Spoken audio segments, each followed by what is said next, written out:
Mais uma vez, o Thiagão inicia um vídeo aqui no canal Vasco em Família, num lugar muito especial, na minha sauna particular. Você tem uma sauna em casa? Que isso, hein, Thiagão? Tá com papel colorido, hein, irmão? Oh, família, olha só, bobeira. Thiagão tá aqui no quarto dele e o quarto fica num local, numa situação que pega sol o dia inteiro, isso aqui fica uma sauna que é uma coisa surreal. Thiagão, liga o ar. Como assim, família? É que minha conta de luz vem uns R$1.000 por mês? Eu tô com essa bola toda não, filho. Mas é isso, família. Cheguei agora há pouco em casa, tava dando um rolê com a família e, resolvi trocar uma ideia aqui pra gente finalizar esse sabadão, porque tem muita coisa aqui pra gente falar.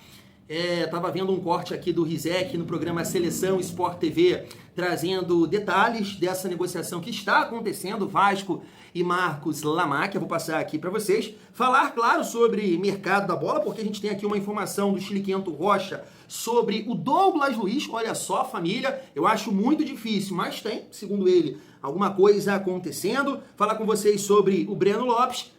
Você gostaria de ver o Breno Lopes no Vasco? Não? Sim, se não, solta fogos. E falar com vocês sobre o Ryan, porque o Romário, o Adriano, comentaram um pouco sobre o Ryan no jogo das estrelas e tem um time aí que está analisando o nosso jogador e pode fazer uma proposta, família vascaína. Então chega aí que tem resenha nesse final desse sabadão de muito calor aqui em Queimados, Baixada Fluminense. Mas antes, dá aquela força aqui para o Thiagão. Se inscreve, deixa o like, comenta, hype o vídeo para fortalecer o nosso trabalho. Família, deixa eu começar falando com vocês sobre o David e destacar essa informação aqui do Vene Casagrande, que o Vitória tentou a contratação dele recentemente, mas por empréstimo. E o Vasco só aceita negociar o jogador de uma forma definitiva, vendendo. E aí o Vitória recuou, porque recentemente comprou o Eric do São Paulo, o Ramon do Internacional.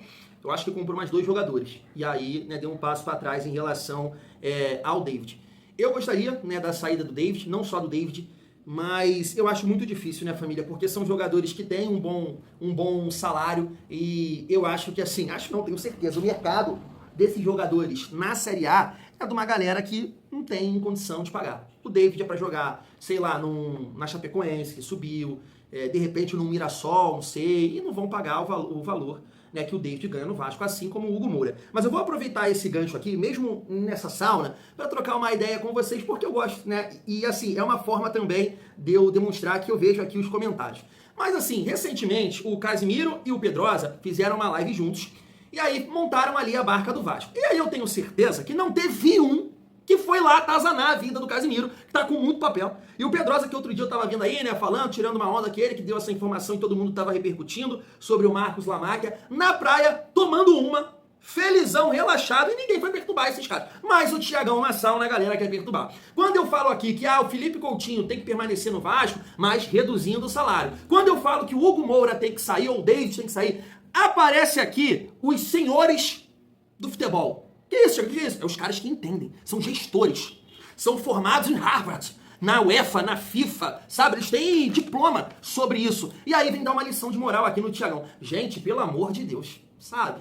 Vamos lá, gente. Aqui é um torcedor como vocês. Quando eu falo da redução de salário do Coutinho, tá muito claro que é uma possível renovação. Eu sei que ele tem contrato, isso não é videogame, não vão chegar agora no Felipe Coutinho, encerra esse contrato aqui, Coutinho, porque... Não, poxa. Vocês viram aí as informações que o Coutinho pensa em aposentar ou renovar com o Vasco para continuar jogando aqui. Então nessa renovação é a redução, minha gente. Vem um senhor, me esculachando. Não dá para te levar a sério o que você tá falando. Como assim vai reduzir o salário do Felipe Coutinho? Não estou falando da renovação. Aí tem como, não tem? E um outro cidadão me apareceu aqui falando sobre o David e o Hugo Moura. Ô 22, Lloyd, não pode isso, os caras têm contrato, como é que vai sair assim do Vasco? Tô te falando, ninguém foi lá perturbar o Pedrosa e o Casimiro, mas vem perturbar o Thiagão. Gente, eu não sei o que vai acontecer, não. É minha opinião técnica. É claro que tem que ter essa logística financeira de achar um clube. Não tô falando pra mandar embora os caras, não, gente. Que louco, isso aqui não é uma live. Se eu tiver que explicar tudo que eu falo aqui, vai ficar nessa sauna, então. Então, assim, obrigado pelos comentários, mas, haja paciência com alguns, hein? É claro, gente. Tu acha que eu tô falando pra mandar embora o Hugo Moura e paga a rescisão, sei lá, que tem que pagar o David? Não é assim, gente. Ai, meu Deus, velho, às vezes cansa. Cansa um pouquinho, sabe? Mas vamos lá, família, vamos seguir aqui a nossa resenha para falar sobre o Ryan. Mas antes, deixa eu passar aqui o comentário do Adriano falando sobre o Ryan, né? Recentemente, muita gente falando que o Ryan tem algumas características, né, do Adriano. Se liga só. Do Ryan do Vasco, né, desse início do Ryan do Vasco, falando das características do Ryan em relação ao Adriano, imperador, começando ali a carreira, explosão, atacante alto, forte. O que você pode falar do Ryan assim? Parece contigo mesmo, naquele estilo do início ou não? O que você pode falar? Não, tem várias características minhas, né? Com certeza. É um jogador que vem fazendo boas atuações, está representando bem, né? Então acho que tem tudo para dar certo. Espero que ele possa fazer melhor, né, do que eu. Mas estou torcendo, né? Porque é sempre bom ver jogadores assim atuando. Acho que é muito importante o nosso carinho, o nosso respeito também por eles. Tá aí. Família, eu sei que esse não é o ponto, né? Mas a gente até pode trocar uma ideia sobre essa comparação. Mas um outro dia eu ouvi o jornalista Pedro Ivo, da ESPN, falando sobre o Adriano e ele acha, né, que o Adriano é superestimado. Eu vou falar com você que eu concordo. E não é porque ele jogou no nosso rival, não. Eu acho que assim, o Adriano ele teve bons momentos, excelentes momentos, mas ele não teve essa regularidade toda que muita gente fala, não, cara. Eu também acho, não acho o Adriano isso tudo, não. Teve ali um bom momento na Copa América, alguns, né, na Internazionale, jogou bem aqui um ano no rival e tal, mas essa Coca-Cola toda não, eu também acho. Tô falando assim, nessa comparação, eu acho sim que o Ryan, ele pode, né, passar o Adriano até assim, numa questão de focar, né, cara, de ser mais profissional e tudo mais, e conseguir ali evoluir o seu talento. O Adriano, o Ryan só tem 19 anos, né, é muito bom a gente pontuar isso. E o Romário também, e aí eu peguei na ESPN, tá aqui, né, porque perguntaram pro Romário um jogador que ele, né, gostaria de ver na seleção, e aí ele brinca com a Arrascaeta, né. E aí a repórter comenta, e o Ryan? Aí ele fala, boa ideia, boa ideia. Então assim, família, eu sei que tem, né, torcedores do Vasco indignados com a atuação do Ryan. Eu sei porque eu conheço um, que é meu tio. E assim, família, eu também não gostei das atuações do Ryan na final, dos dois jogos, quero dizer. Tava até vendo um comentário aqui que eu posso mostrar pra vocês verem que eu não tô mentindo e que eu vejo os comentários aqui. Tá aí, ó. O amigo comentando, oi, boa noite, será que o Ryan vai correr hoje? Pra você ver. Esse tá afiado. Não gostei. Mas assim, família, é ser muito Lloyd, com todo respeito, muito 22, pra tentar, né, de alguma forma, sabe? E, o problema... Não. Não foi bem, não foi legal. Foi a primeira decisão do Ryan, né? O Dorival até deu essa catucada aí nos jogadores do Vasco. O Ryan tem muito potencial. Assim, infelizmente, a gente não vai ver o Ryan no nível máximo no Vasco. Não vai ver, vai ser na Europa. Mas eu acho que é um jogador, família, que tem, né, todas as características para mandar muito bem na Europa. Tá forte, rápido, bate bem, alto, né, tá desenvolvendo o seu jogo aéreo. Então eu gosto muito do Ryan, apesar que, assim, antes do Diniz era bem bipolar a minha relação com ele. E aí, família, só para finalizar com essa aqui, né, em relação ao Bayern de Munique, tá na tela para vocês, né? O Bayern de Munique, né, tá ali monitorando o Ryan e pode fazer uma proposta, né? O Vasco trabalha, né, com valores aí bem elevados, em torno de 300 e alguns quebrados, né? Mas aceita, claro, um valor abaixo disso aí. E acredito, né, que o Bayern de Munique seria realmente assim um time interessante para o Ryan desenvolver o seu futebol. Um time talentoso, um time qualificado, um time que fica com a bola na sua liga, manda e desmanda, disputa todas as grandes competições, Liga dos Campeões, chega, né, entra sempre como favorito. Então eu acho que é um time que pode desenvolver muito bem o Ryan, né? Vamos aguardar. E aí assim, eu não sei se o Ryan tem um sonho de jogar num Barça, de jogar num Real, de jogar na Premier League, mas tá aí um clube que eu entendo que ele aceitaria sim, porque é um grande clube, né, do futebol europeu. Família, chegando aqui na reta final do nosso vídeo, em relação ao mercado da bola, deixa eu comentar com vocês sobre o Breno Lopes. E assim, não sei se você gostaria ou não, mas esquece. Breno Lopes está sendo negociado com um time da China, né, já está tudo certo. O time já acertou com o Breno Lopes, valores, e agora está em detalhes finais aí com o Fortaleza. Então, era um jogador que o Vasco está cogitando, risca e começa a pensar em outro. E aí, para finalizar esse assunto, comentar aqui com vocês sobre o Douglas Luiz, né? No vídeo de mais cedo eu falei com vocês que eu acho muito difícil isso acontecer. É um jogador de 27 anos, não vive, né, um bom momento, mas eu entendo que ele tem muito mercado, cara, na Europa e na própria Premier League. E assim, sei lá, times como o Brentford, falando outra aí, cara, desse segundo escalão. O Brighton eu não acho porque gosta de jovens jogadores. O Aston Villa acho que não, né? Porque tá bem encaixado. Tem uma galera aí, o West Ham tá brigando pra não cair, de repente o Douglas não, né? Mas tem aí uma galera, porque o Douglas mandou muito bem nessa liga, né, cara? No Aston Villa. E a informação do Chiliquento Rocha, eu tô sem meu celular estragou, não tô conseguindo ler aqui as paradas, tem que arrumar ele. Mas, né, tá na cabeça. O Chiliquento Rocha disse que no ano passado, nessa última janela, o Douglas tentou, né, voltar para o Vasco. E infelizmente a Juventus, né, não aceitou. A Juventus emprestou ele pro Nottingham, time do Marinax, e tem a opção de compra, né? Se o Douglas bater algumas metas lá, mas o Douglas não vem jogando, o Douglas é reserva. Então provavelmente isso não vai acontecer. Então o Douglas, né, vai tentar, junto à Juventus, uma liberação para acertar com o Vasco. Recentemente a Juventus fez isso com o Arthur, né, para o Grêmio. Então eu acho que a Juventus não vai querer ver jogadores brasileiros, principalmente no setor de meio campo, porque ainda tem o Brenner lá, né, zagueiro. Há um bom tempo não vai querer essa galera lá não, né? Família, eu não sei, assim, porque o Arthur, eu acho que já tem seus 30 e poucos anos, 31, 32, é isso. O Douglas tem 27 e fez um investimento recentemente para emprestar o jogador, não sei, cara, né? O Douglas eu acho que vai ter que, né, realmente suar a camisa aí e o gogó para tentar essa liberação.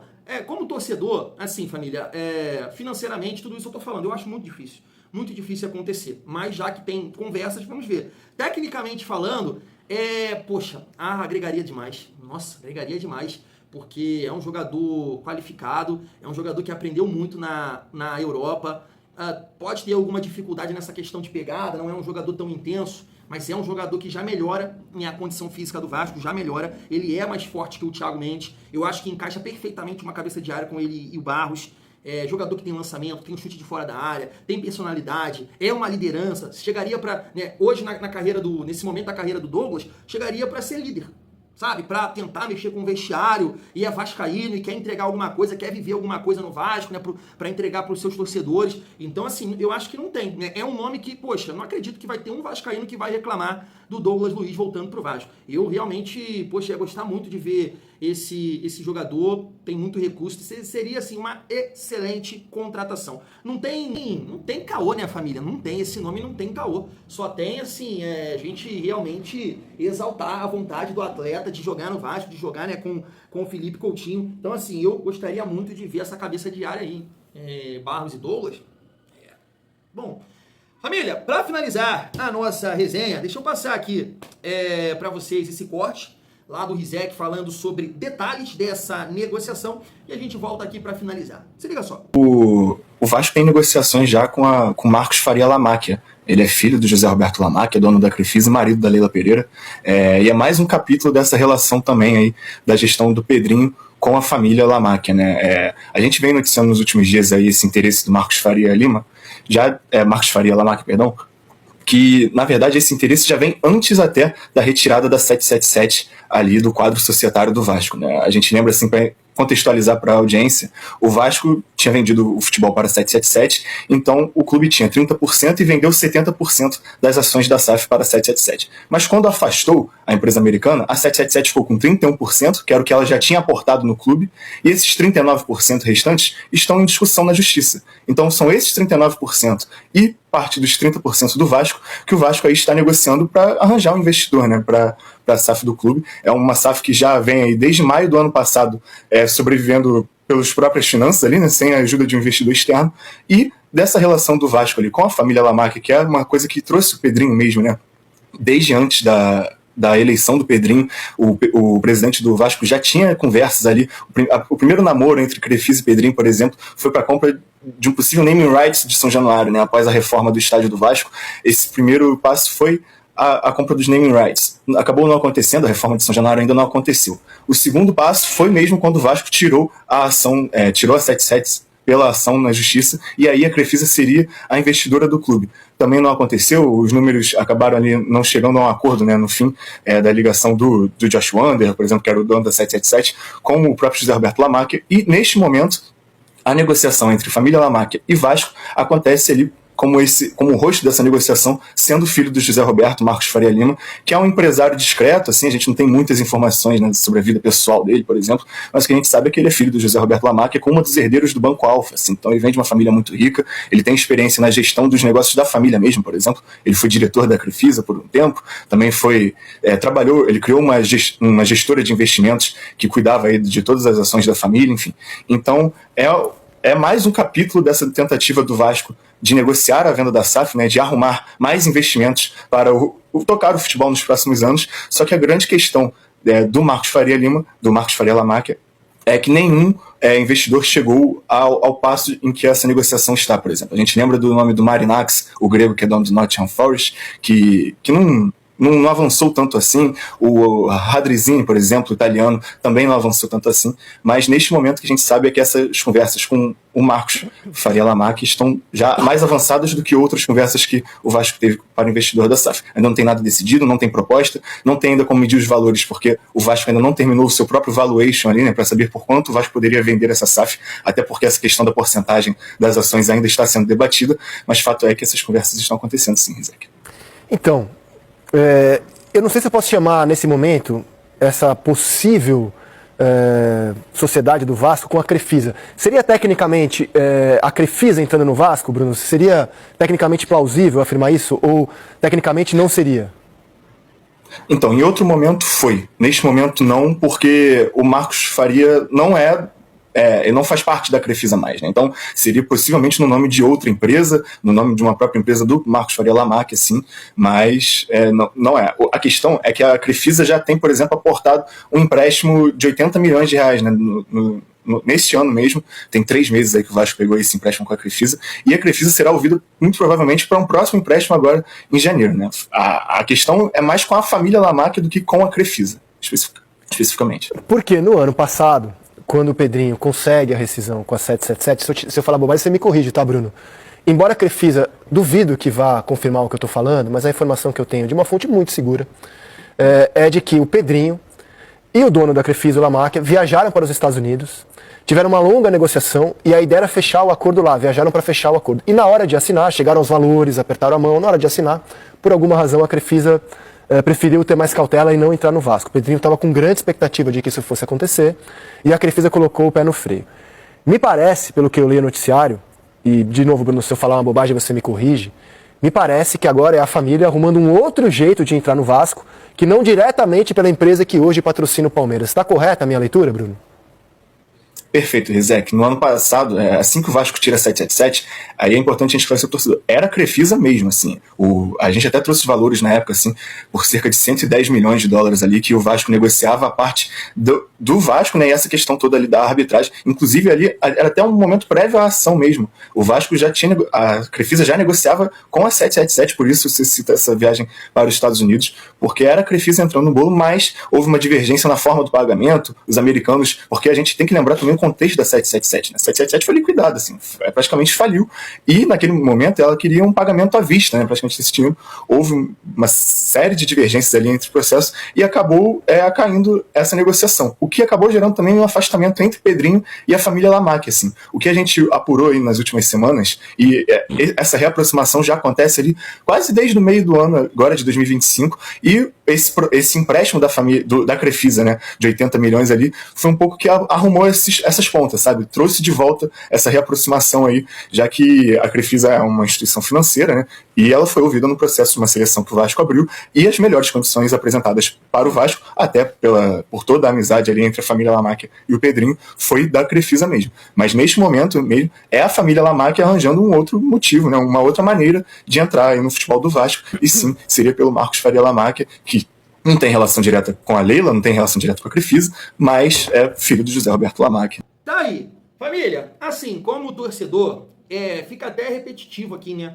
Falar sobre isso novamente e pontuar algumas coisas, né? É aquilo que eu falo com vocês, pé no chão, nada de, agora vai. Não, calma, pé no chão, vamos ver o que vai acontecer, se de fato vai acontecer. Ainda tem essa situação na justiça aí, com essa empresa que, né, Jorge Salgado fez questão de colocar no Vasco, então tem tudo isso para resolver. A equipe que vai ser montada, a estrutura que vai ser montada, os profissionais que vão, né, fazer parte do Vasco, para a gente entender o que vai acontecer. Agora, acredito que, quero acreditar que o Pedrinho, né, participando dessa negociação, e ele comentou sobre isso em relação a 777, né, quando disse que, não estou entendendo nada, você vende o futebol do clube e a ideia é uma reestruturação a longo prazo, a perder de vista, não faz sentido nenhum. Cadê o dinheiro? Cadê acelerar os processos, investir no futebol, na estrutura, melhorar o mais rápido possível, né, para que a gente possa, né, colocar receita no clube, né? Eu acho que é por aí essa matemática. Por exemplo, chegamos na final, o Vasco botou mais de 70 mil sócios. Né? Você contrata bons jogadores, a torcida começa, né, a comprar os produtos, sócio-torcedor, a camisa, já compra, né, passando por uma fase horrorosa, imagina uma fase positiva. E aí você começa a colocar recurso, né, no clube. Então, o Pedrinho à frente disso, e imagino que nessas conversas com o Marcos Lamáquia vai ter essa ideia de acelerar. E aí eu acho que já muda o cenário de jogadores, de mercado, de estrutura. E aí até de repente poderia facilitar uma chegada do Douglas. Mas isso, né, família, vai levar tempo e eu entendo que o planejamento do Vasco tem que estar a todo vapor, porque diferente, né, de outros anos, o Campeonato Brasileiro começa, né, em janeiro. E isso realmente, né, o Vasco tem que estar preparado, porque a gente sabe que o nosso histórico no Campeonato Brasileiro nos últimos anos, né, nada legal. Então a gente precisa melhorar e o trabalho tem que acontecer, né, independente dessa situação aí de venda do futebol do Vasco. Não é, família vascaína? Fui!